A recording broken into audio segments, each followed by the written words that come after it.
കേരളത്തിൽ 64,006 കുടുംബങ്ങൾ അതിദാരിദ്ര്യം അനുഭവിക്കുന്നതായി സംസ്ഥാന സർക്കാരിന്റെ കണ്ടെത്തൽ. ഭക്ഷണം, ആരോഗ്യം, വരുമാനം, ഭവനം എന്നിവയെ അടിസ്ഥാനമാക്കിയാണ് അതിദരിദ്ര കുടുംബങ്ങളെ കണ്ടെത്തിയത്.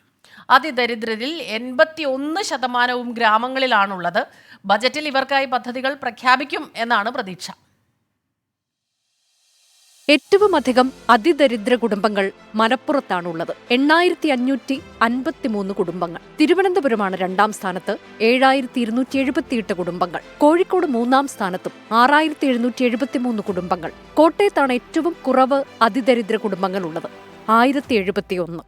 34,523 അതിദരിദ്ര കുടുംബങ്ങൾ ഭക്ഷണത്തിന് ബുദ്ധിമുട്ടുന്നവരും 15,091 കുടുംബങ്ങൾ ഭവനരഹിതരുമാണ്. 40,817 കുടുംബങ്ങൾ ആരോഗ്യ പ്രശ്നങ്ങൾ നേരിടുന്നുവെന്നും 58,273 കുടുംബങ്ങൾ വരുമാനമില്ലാത്തവരാണ് എന്നുമാണ് സർക്കാരിന്റെ കണ്ടെത്തൽ. അതിദാരിദ്ര്യ നിർമ്മാർജ്ജനത്തിനായി തദ്ദേശ ഭരണ സ്ഥാപനങ്ങൾക്ക് കീഴിൽ 77,557 പദ്ധതികളാണ് ആവിഷ്കരിച്ചിട്ടുള്ളത്. ഭവനരഹിതർക്കായി ലൈഫ് മിഷന്റെ കീഴിൽ ഇതിനകം 415 വീടുകളാണ് 2023 സെപ്റ്റംബറിൽ പൂർത്തിയാക്കിയത്. 2023 ഒക്ടോബർ 31 കണക്കുകൾ പ്രകാരം 47.89% കുടുംബങ്ങളെ അതിദാരിദ്ര്യത്തിൽ നിന്ന് കരകയറ്റാൻ കഴിഞ്ഞതായാണ് സർക്കാരിന്റെ അവകാശവാദം.